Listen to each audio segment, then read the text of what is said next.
Hey, Sharon Horne-Ellstrom here, also known as Pajama Grandma. Today, I am thinking about the song from Madagascar when the little, I think it's a lemur, sings, "You gotta move it, the king of the lemurs." And I don't know why, but probably because I'm moving. And yesterday and the day before, I did not get much work done in my move it project. I can make a bunch of excuses and reasons, but I had family in town from Texas and was visiting with them, and they don't get up here very often, so to Wisconsin. So when family's in town, we drop everything and we pay attention because people are always more important than things. Much as the ex-husband will argue with me, my family is more important than me moving and packing and finishing up my kitchen. So today I promised myself I will finish packing my kitchen. I've got most of it done. We took a truckload of stuff to Goodwill the day before yesterday. I mean, a truckload from my kitchen. And not just like a couple of boxes, a heaping pickup truck full of things just from my kitchen. So I've got the stuff to pack up that other people are keeping. I'm giving a bunch of stuff and getting a bunch of stuff over to my daughters. And then the things that I'm keeping, I'm packing those up, putting them in storage. I'm working on that project. But that song is, "You've got to move it, is going to be my theme song playing in my head today because I have got to move it and get a lot of things going and a lot of things done. It's a huge project, and I want to do it right so that the next time I have to move, I don't have to go through all this struggle. And I should have learned from my mother and my father because they moved out of their house after 40 some years into another home, and it was a huge endeavor, a huge project. It took both of them, all of my sisters and I, and a whole lot of other people to help them move out of that home. They moved into another home. And when my dad passed away, my mom moved into a temporary home and then another home after that she bought. And the woman's got 3 homes. So she's got a lot of stuff. And I should have known that is kind of, I want to blame heredity, but I think it's just environmental, keeping too much stuff. And we, as a country, I'm not going to blame us as a country, but there are a lot of us that just have a tendency to keep things. And I don't know why we keep I actually think, as I'm doing some introspection, that it comes from a scarcity and lack mentality. And I really don't think I have that, but I absolutely, positively, totally have that, because if I didn't, I wouldn't be hanging on to all these things that I hang on to. Now, I will probably continue to be an office supply hoarder. I don't know why I am, but I absolutely love office supplies. I used to love and hoard craft supplies, but I haven't really had time to do crafts for about 3 decades. So unless I'm going to get back into building things and making things and creating things and crafting things, I pretty much, I'm late today, I've given up those things. But I love office supplies. I love notebooks and writing things down. I love pens and markers and colors and colored paper and ring binders and folders and books. I mean, I love those things. So I tend to surround myself with those things. One of the hardest things I've been finding that I am letting go of is actual physical books. Now, those of you that know me, I've been just kind of letting it out a little bit because of my own internal fears, but I'm actually legally blind. And that means I can't see squat for the most part, which is why I joke about my crazy eyes. Well, I've had crazy eyes for a long time, but they're getting crazier. But sometimes they go and do crazy things and I don't know what they're doing. And so people are like, "God, you have crazy eyes." Well, I have crazy eyes for a reason. I can't see. But I still, maybe that's part of why I hang on to these office type things and these colorful things, is because I can see, I can distinguish color. I can see certain things. I love bright, and maybe that's my acquired affinity to bright colors and a lot of colors, because I can actually distinguish those things and see those things. That's my excuse right now anyway. I'm going to keep making excuses for being an office supply hoarder because I love those things. Even if I can't use them, I write down things every day. Now, I can't read my notes. I can't read my writing, and probably no one else can either. But I feel like the act of writing helps me to remember things, whether I can read them or not. Just writing things down helps me to, get it into my brain and out of my system. That's why I do a lot of video, because I'm actually a much better writer than I am talker or speaker, or definitely video person. But it's a challenge for me, so we do what we can with what we've got right now. So I do videos instead of writing things down. I'll get them transcribed and edited by someone else someday, if that makes sense. But for right now, I just do what I can do.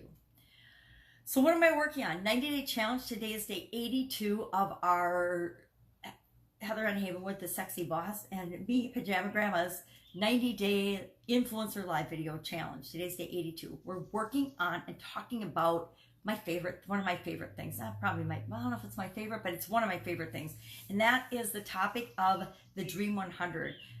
Building relationships with people that you want to have relationships with, that you want to partner with to do projects, do things, so that you can influence their audiences and they can influence your audiences.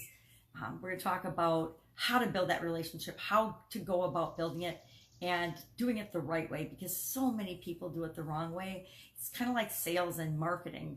So many people do it the wrong way that it gives sales and marketing a bad name.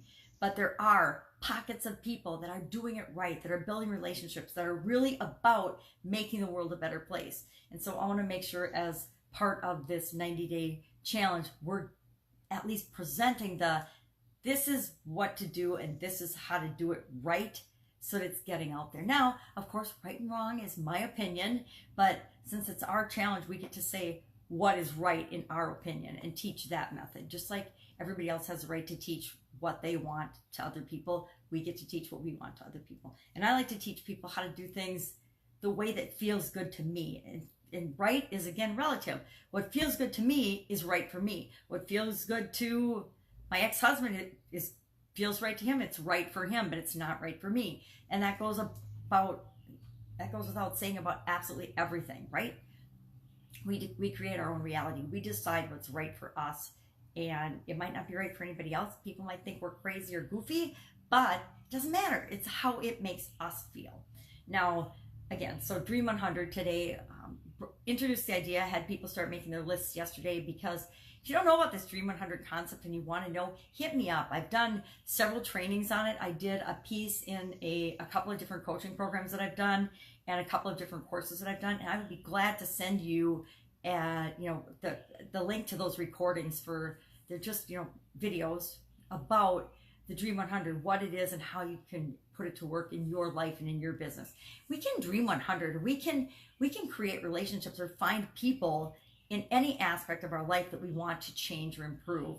And I was listening to Stephen Larson yesterday on his podcast, Sales Funnel Radio, and he was talking about gurus and the people that we follow and the people that we listen to. And one of the fastest, easiest ways to learn anything we want to learn is to find the person that is the absolute expert, or the one we resonate with, because who I think is an expert in, for example, he was giving the example of Myron Golden in speaking. And I love Myron Golden. I would follow him to the ends of the earth. And his ability to teach us to be great speakers. Is he the best speaker in the world? Is he the best person to teach speaking to everyone in the world? No. I can think of a handful of people that are awesome and rich because of speaking.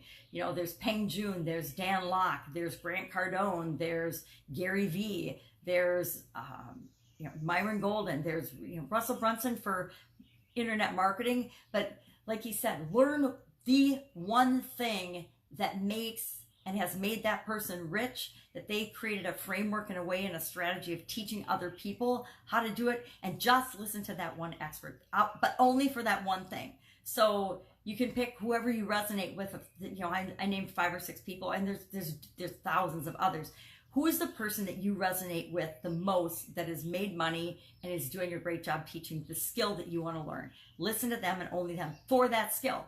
Don't listen to, I would never listen to, I love Russell Brunson's my internet marketing guy, and I like Steve Larson too for offers and things and specific things in funnel building and offer creation. But I wouldn't listen to them about anything else. I'm not taking health advice from Stephen or Russell. I'm not taking health advice from Myron. Anybody. Have they achieved a modicum of success in that area for themselves? Absolutely. But they're not the expert. So I would go out and find my own health expert for health. And now I have chronic pain and health challenges and blindness and illnesses that other people don't have. So I'm not going to go to, I love Kaylin Poulin for health and weight loss and fitness, but she's not going to be my expert for chronic pain or for health challenges. She could be my expert for fitness in one area, but not for everything. We have to go and pick and choose our own gurus, our own experts, the people that we listen to that meet our needs best, because we're all unique and different, and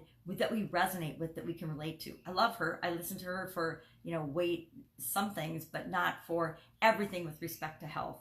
And definitely not with respect to chronic pain. She doesn't have chronic pain. Yes, she had a baby, but that's not chronic pain. Things like that.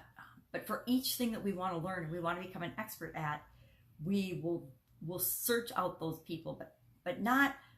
And I am guilty of this. I am guilty of listening to too many people, too many experts in an area. The area of internet marketing, as I came online, I spun my wheels and lost a ton of time. I'm on day 542 of going from the brick and mortar world to the online world, and I still haven't gotten the success that I want in the online world and recreated what I had in the offline world, because I've done a lot of this spinning my wheels, following too many people, paying attention to too many people, and diversifying my energy instead of focusing my energy in on, this is what I need to learn now, this is why I need to learn it, this is who I'm going to learn it from, and I'm going to go out and learn it from them. Now, it's interesting because in my offline world, I was excellent at that.